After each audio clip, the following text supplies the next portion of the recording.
In 2005, Land Rover launched a new type of car, a proper sports utility vehicle, a car that was designed to go like stink, handle well, and still be able to tackle the wilderness as well as its siblings. It was a Range Rover GTI of sorts. It was called the Range Rover Sport. And now there's a new one in town. Land Rover says it's better than its dad in nearly every single way. Does that mean it can like dunk better or something?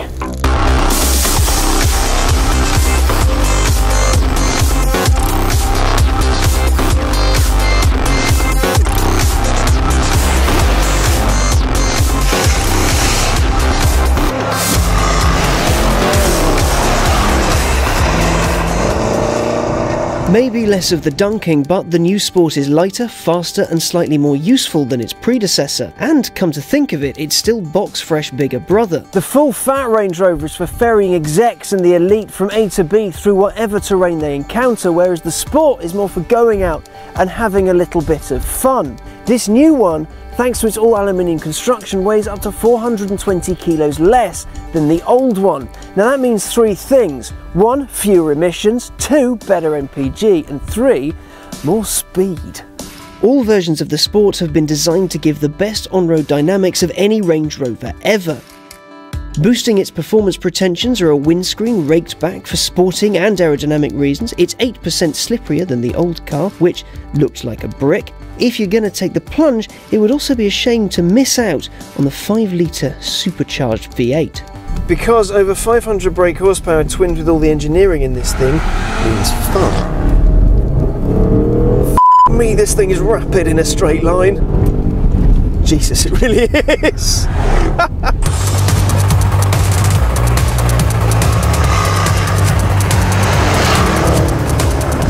Catastrophic speed aside, I mean, this really is like sort of Range Rover GTI. You sit a lot lower in the cabin, you're more ensconced by the cockpit, everything is very close to hand. I'm loath to say like you're in a sports car, because you're not. You're in quite a tall SUV, but it feels quite light and quite quick.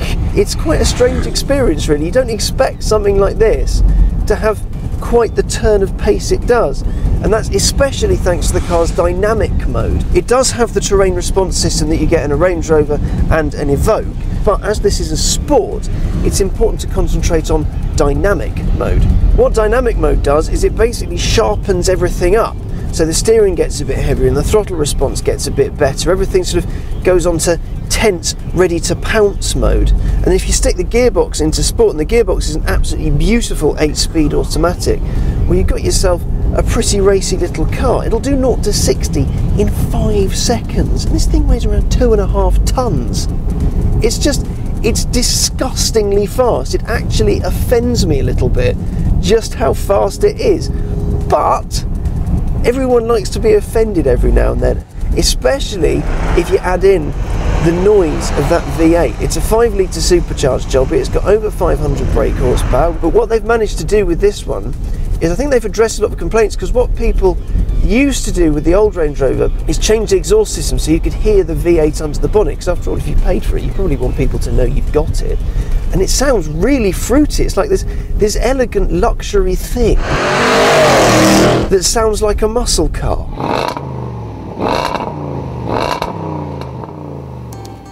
The Sport is set up for awesome on-road driving, that's its thing, but it's actually a car of two faces. You see, Land Rover offers 2 4-wheel drive systems with this, one for off-road and one for on-road, the latter of which, incidentally, weighs 18 kilos less than the off-road one. So if you live in the countryside, you can have a car that will get very quickly up your drive. If you live in the city, well, you don't have to bother with all the off-road stuff. Similarly, the Sport's aesthetics can take more of a centre stage.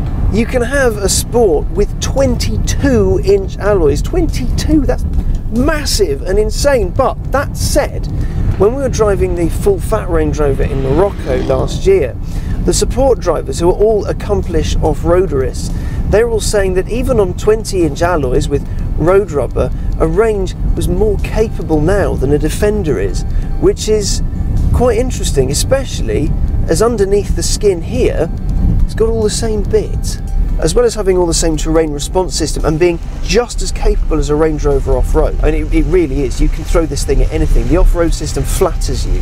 If you're an idiot and have very little off-road experience, you can just put the terrain response into auto, stick the gearbox into low range and drive it through a riverbed or up a verge. It'll look after you so it doesn't break itself and you don't die.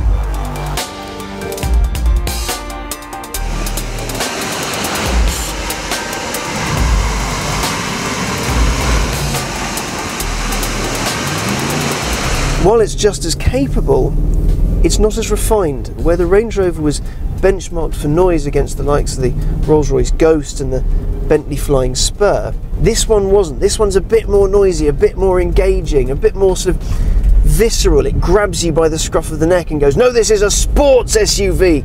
You're actually going to use me for sporty stuff.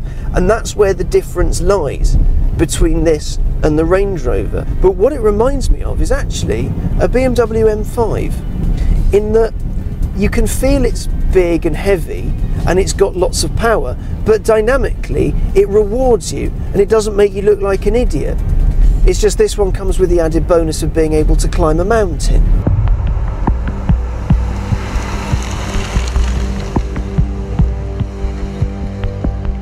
Land Rover says the Sport is 45 kilos lighter model for model than the Range Rover on which it's based, and that it has 75% new parts. But that leaves me with a question. Is it a bit of a shot in the foot? You see, this will do everything the Range Rover will do off-road. It's set up for on-road driving as well, and it's a bit quicker. It's better on fuel. You can have more seats in there and seat more people, and it's smaller, so it'll be just that little bit easier to park. But what the Range Rover does over the Sport is have a little bit more elegance. Where a Range Rover is comfortable everywhere in the world, the Sport, well, it's a bit more Cineplex than Colosseum.